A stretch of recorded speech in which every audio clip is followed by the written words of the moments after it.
Olá, bem-vindos. É terça-feira e porque a terça é comigo, aqui vão passar pedreiros, engenheiros, atores, lavradores, cozinheiros, sapateiros. Toda a gente aqui terá espaço e tempo para contar a sua história. E hoje eu tenho como convidado o meu mano Chalo Correia. É muito engraçado. Como é que nós nos conhecemos? Nós conhecemos por curiosidade ou por causalidade num filme.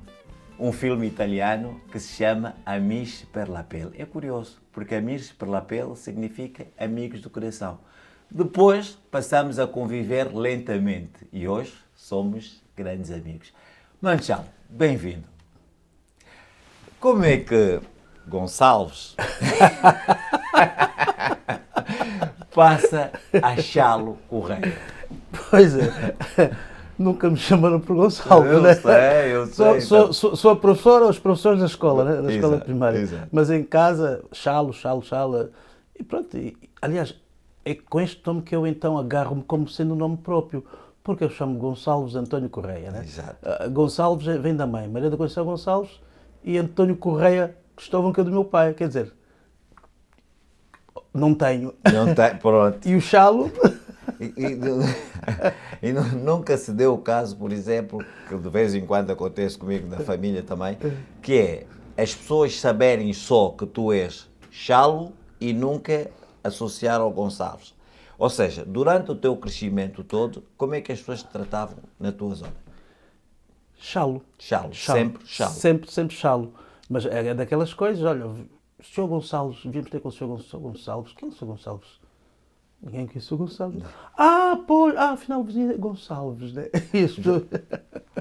É muito engraçado. E tu, que viveste dois períodos diferentes da história angolana, muito interessantes. O primeiro, o antes da independência. O segundo, o pós-independência. Qual é a relação que tu fazes desses dois períodos, sendo tu criança e depois adolescente? Foi um bocado confuso. Foi um bocado confuso porque eu ainda lembro-me, por exemplo, nós tínhamos um amigo que era filho de uns senhores portugueses, que eram nossos amigos, nossos vizinhos. O pai era comerciante, tinha uma loja e brincávamos. Ele ia para a nossa casa, comia fungo, nós íamos lá para a casa dele, ali do bairro. E depois, de um dia para o outro, apareceram tropas, né? As tropas portuguesas, eram os comandos na altura, e ficaram ali no bairro a guardar a família. E nós não entendíamos nada. E só sabemos que uma vez a mãe disse, olha, o João vai-se embora, e as coisas todas ali arrumadas. E foi tudo muito confuso, né? Foi muito confuso. E depois, o pós-independência, nas vésperas, era a euforia das pessoas. As pessoas estavam sedentas e havia-se uma agitação muito grande, né? Dos mais velhos, começar dentro da família. Pai e mãe falavam-se independência. O que é isto de independência? Mas também a gente já sabíamos da existência dos movimentos, né? E falavam. Nós, por exemplo, em casa tínhamos copos dos 4 movimentos, né?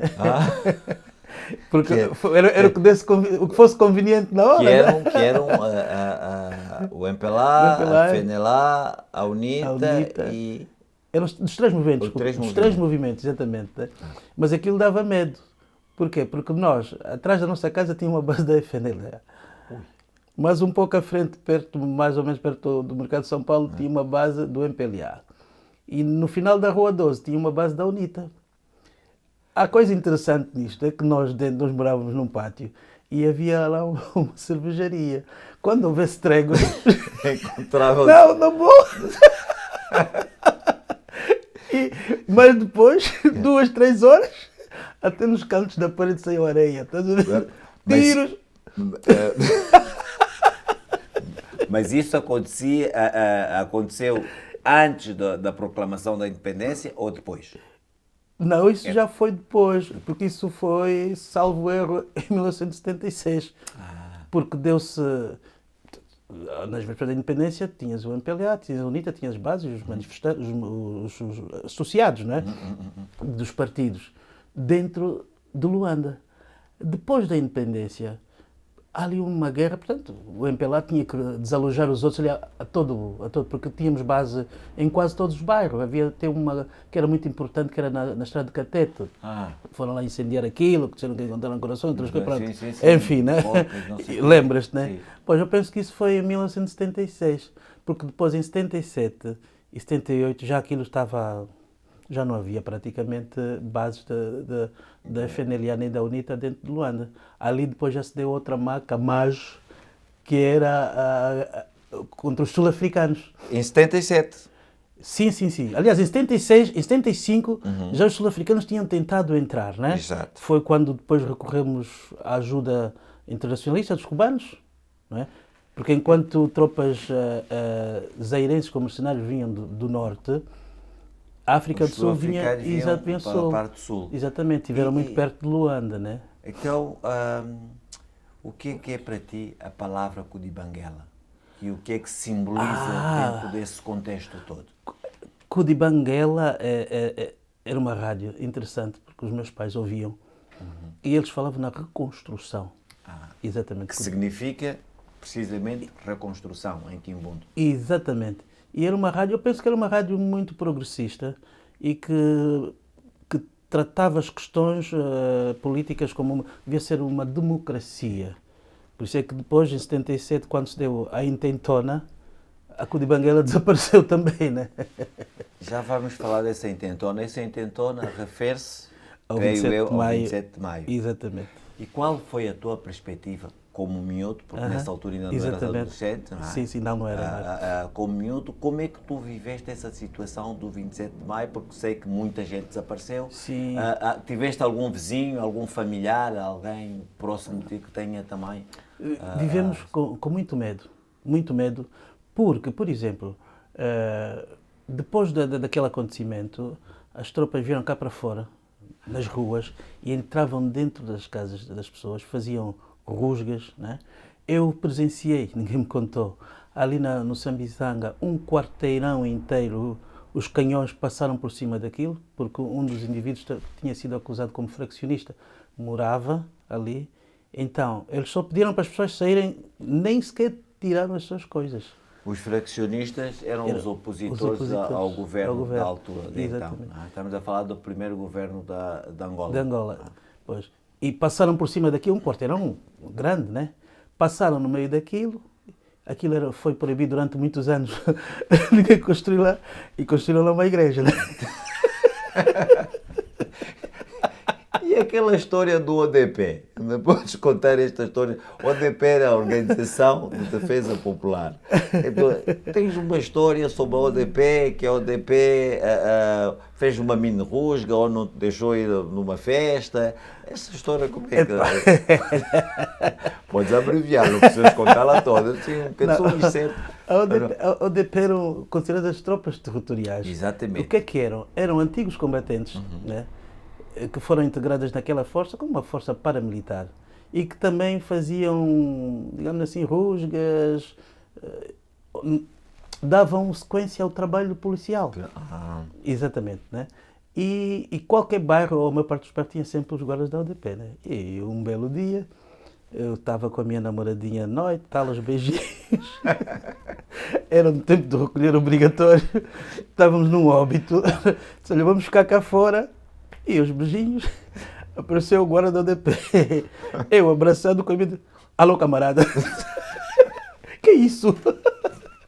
Oh, camarada, você é bandido. A mãe dela sabe que você está aqui. Vamos já na casa da mãe. Vamos. A minha começou a chorar, gritos. O pessoal do óbito ouviu e veio cá para fora. O que é que se passa? Não, mana, o ODP. Não, mana, este miúdo, bandido, não estava a fazer nada. Pai, vem, entra aqui dentro, é? Olha, serve aí um cálice de caporroto. Caporroto aguardente. Sim, é uma aguardente angolana feita de cana-de-açúcar ou de qualquer fruto que seja fermentável.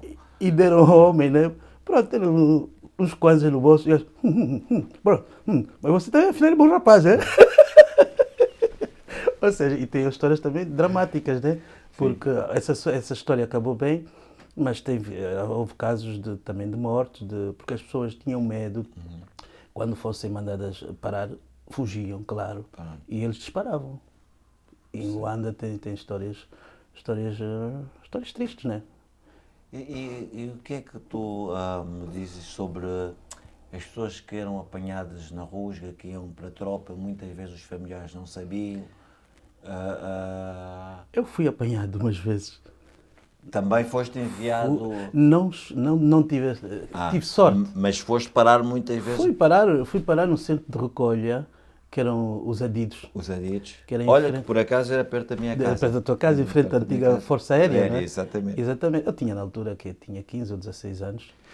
Que na verdade, antes de ser adidos, era um espaço dos cubanos, ou seja, era um acampamento dos cubanos que estavam a construir o novo bairro Cacenda.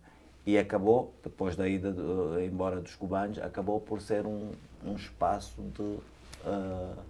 Para a recolha, para a recolha, assim. Ou seja, para albergar os mancebos. Pronto, é exatamente a palavra. Os mancebos que iam lá parar. Mas continua. Eu fui parar, porque um dia saímos, eu mais os primos, fomos ao cinema Miramar. Fomos lá ver um filme qualquer. A Sétima Bala. Não. Você estava a ler mais antigo.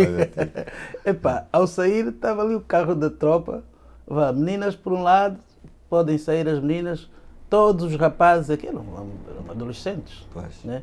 Eu pronto, já tinham era um pouco. Exatamente. Epá, não há documento, não há nada. Era subir para o carro. Nessa altura que tinhas o corpo, é quando fazias karatê ou o karatê surge depois? Não, já fazia karatê. Já fazia karatê. Fazia karatê e fazia também musculação. Exatamente. E eras pioneiro, eras o homem novo. O que é que para ti é este conceito do homem novo? O conceito do homem novo é aquilo que surgiu com a ideologia socialista, que o MPLA trouxe o sonho. Né? Eles foram considerados um dos movimentos mais progressistas do mundo. Então era o homem novo, o ser moderno, consciente, formado e que tinha todas as ideias para o socialismo, vamos assim dizer. Okay. E nós surgimos com aquilo, isto vem nas músicas, nos semanários, falava-se muito sobre a questão do homem novo, né? No cinema, era no fundo uma lavagem cerebral, sim, ou uma preparação para o homem do futuro. Porque isto começava em tenra idade. Nós, quando fôssemos à escola, nas escolas primárias, tínhamos um fardamento. Do pioneiro da OPA. O pioneiro da OPA. E a partir daí tudo. Tínhamos os lemas, né? Pioneiro na construção do socialismo, tudo pelo povo.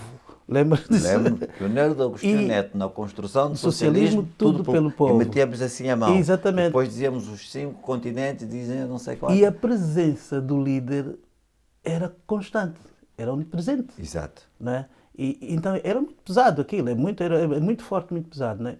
De maneira que quando chegasses à idade, por exemplo, à adolescência, tu já tinhas mais ou menos conhecimento do que é que realmente é o sistema. O sistema é esse e não tens escapatória.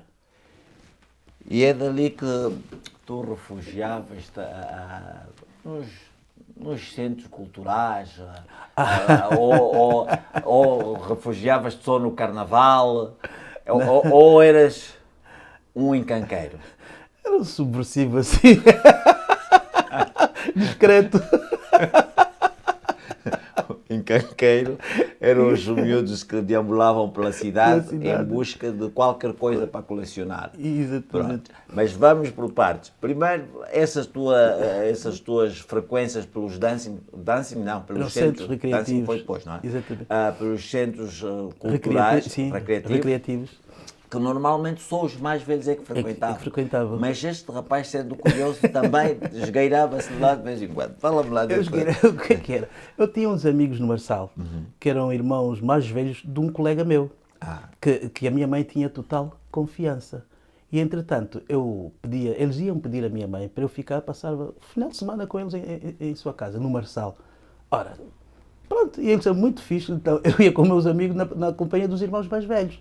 Então íamos ver os quiés, os merengues, ali na... Como é que se chamava aquilo? Mãe Preta? Não, Mãe Preta era lá em cima, lá na Cuca. Era uma Machinde. Machinde. Tinhas o Machine, tinhas a Mãe Preta, tinhas a Gajageira, Que era mesmo perto que era da tua perto da casa. minha casa e onde fui muitas vezes, na Gageira, contra falecido contra a Batalha. Olha, sim. E tínhamos o Desportivo de São Paulo. E estamos a falar isso tipo Nos anos 80 anos já. 80, anos 80, no princípio dos anos 80. Exatamente. E isto foi antes do aparecimento dos dancings. Foi antes, sim. Depois, mais tarde, porque os centros recreativos eram conotados como sítios para os cotas, os mais velhos. Não é? E só quando começa a aparecer aquele frenesim dessas músicas, começam a aparecer Michael Jackson, Madonnas e não sei o quê, então, podemos fazer aqui uma coisa. Quem tem um bom quintal, faz uma pintura no quintal, põe-se os pinchos a assar, né? Traz o gravador a cassete Picho ali, quatro... carne no espeto, não é? Carne no espeto. Eram 5 ou 6 gajos ali a rodar a cassete, né? E a música a passar. Aliás, eu já fui assistente de um DJ também a rodar, só que para mim saiu mal. E depois, tu tinhas todas as figuras representativas. Tinha o Michael, né? Personagens. Sim, o Michael, lembro. Tínhamos a Madonna. Ainda tínhamos aquele rapaz do São Paulo que dançava muito, como é que ele se chama? O João Dixon ou o Paulo Cumbra? Estes também apareceram mais tarde. Era o Pop Show. Pop Show. Epa, Pop Show, que depois até enveredou até o Kuduro, já nesta mais lá para frente. Exatamente. Fantástico. Por acaso apanhei. E é dali que surge a tua influência da música ou a tua vontade de ser músico? A vontade de ser músico é muito atrás. Então. É muito antes. A minha mãe me tinha comprado uma viola de plástico, isso nos anos 73. Eu guardei religiosamente aquela viola durante muito tempo. E nós fazíamos então conjuntos. Tínhamos um amigo que construía, que era o Zequinha, construía guitarras, violas, e fazia muito bem mesmo. Tinha o Serafim, este que me influenciou muito, que agora vive vive na Inglaterra, continua a ser músico até hoje. Então fazíamos as nossas brincadeiras. Não é? Ainda tentámos, na altura, ir inscrever-se na escola de música. Lá embaixo na Marginal. Mas sabes como é? Aquilo era elitista, nós não tínhamos qualquer possibilidade ali. Porque eu também queria ser bailarino e fui lá e não resultou. Então, isto depois, mas lá começámos. Depois, mais tarde, na adolescência, já fazíamos alguma coisa e fazíamos excursões para o Sul, fazíamos festas e tocávamos. Depois de chegar aqui, é que eu então concretizei isto mesmo a sério, não é? Então quer dizer que em Angola tu tentaste ser músico? Exatamente. Em Portugal? E isto é que te levou a Portugal ou havia uma outra razão pela qual te fez vir para Portugal? Muito claramente havia Portugal porque eu não estava de acordo com o sistema. Eu não estava mesmo, né? E disse, ou vou para Portugal ou vou em qualquer sítio. Aliás, ainda estive primeiro no Zimbábue. Pois é. Ainda fiquei uma temporada no Zimbábue. Gostei muito de lá estar. Mas eu acho que eu já estava muito à frente no que tocava os meus próprios objetivos. Né? Eu estava em casa de um tio, pronto, tinha tudo, não faltava nada, mas quer dizer, eu não queria ficar em casa da mamãe em Luanda, vou ficar na casa do tio, nem pensar, né? Só tio, eu vou... E ali arriscaste e vieste... Não, tive que arriscar. Vieste sozinho para Portugal. Sozinho, exatamente. Então, mas naquela altura que toda a gente tinha assim muitas saudades da Angola, porque vínhamos cá quase todos adolescentes, não é? Como é que tu fazias para escapar esta saudade, esta falta da casa maternal? Isto era complicado. Era muito complicado. Às vezes, às vezes havia final de semana aquilo era óbito, né? Por quê? Porque, pronto, domingo ou sábado fazia sempre uma grande funjada, né? Uma moamba de galinha e tal. Músicas da terra. E começava aí. E as pessoas um pouquinho mais alegres, um copito de vinho, a música do Bangão, as músicas de David Zé e outros, mas pronto. Era pesado, porque assim. não havia possibilidade. O país estava em guerra, as próprias mães, olha, por favor, vocês nem pensem em vir cá passar férias ou qualquer coisa, fiquem aí. E acredito como é que essas mães diziam isto. Claro, numa mãe que ama o seu filho, não quer ter o seu filho longe dela, né? Mas foi uma experiência muito, muito penosa, sabe? Foi muito duro, né? Por outro lado, também tínhamos as nossas, né? O convívio nunca faltou, eram as guitarradas. E tu também eras daquele que tinhas o plano de mandar o frigorífico e o vídeo para a família que estava lá? Não, eu E a mandava mais. aparelhagem, naturalmente, todos queriam Exato, mandar não, uma nunca aparelhagem. fiz isso. Eu mandava, era numerário mesmo. Numerário. Nunca mandei. Manchal, qual é a tua relação com esta cidade? Qual é a tua relação com Lisboa? Neste momento é uma relação muito forte. Aliás, Lisboa tornou-se uma cidade mulata, uma cidade mestiça e que também nós ajudamos isto a construir isto, né? Na verdade, sempre foi, hein? Sempre foi, exatamente, Foi. desde o século XV já foi, né? Mas está mais visível, né? Está mais visível até no hábito das pessoas, né? Vais a um restaurante, podes comer uma moamba, podes comer uma cachupa, acho que... E eu fiquei imbuído nesta... Fazes parte da mobília faço parte da lisboeta. mobília lisboeta. E agora, já como referência, então, se falar dos anos 60, estás a ver como é que é. Exatamente, que era um local onde o Chalo tocava, não é? Tocava e animou lá durante muitas noites. Muita gente sabe. Olha, e o que é que mudarias na tua terça-feira? Ou seja, o que é que mudarias no futuro? Olha, isto é uma pergunta pertinente. A terça-feira mudava para um sábado. Porquê? Apetece-me comer uma moamba, pá. Pronto. Nós já vamos ficar por aqui. Obrigado, Ok, Manchal, de nada. que vamos voltar a ter outras Com conversas, certeza, porque com o tempo... Nós somos escravos do tempo, não é? Então, Infelizmente. de vez em quando temos que parar para depois retomarmos. Exatamente. O que é bom, que é sempre a renovar. A recomeçar. Para você que está do outro lado, obrigado e até a próxima terça-feira, porque a terça é comigo. Até já!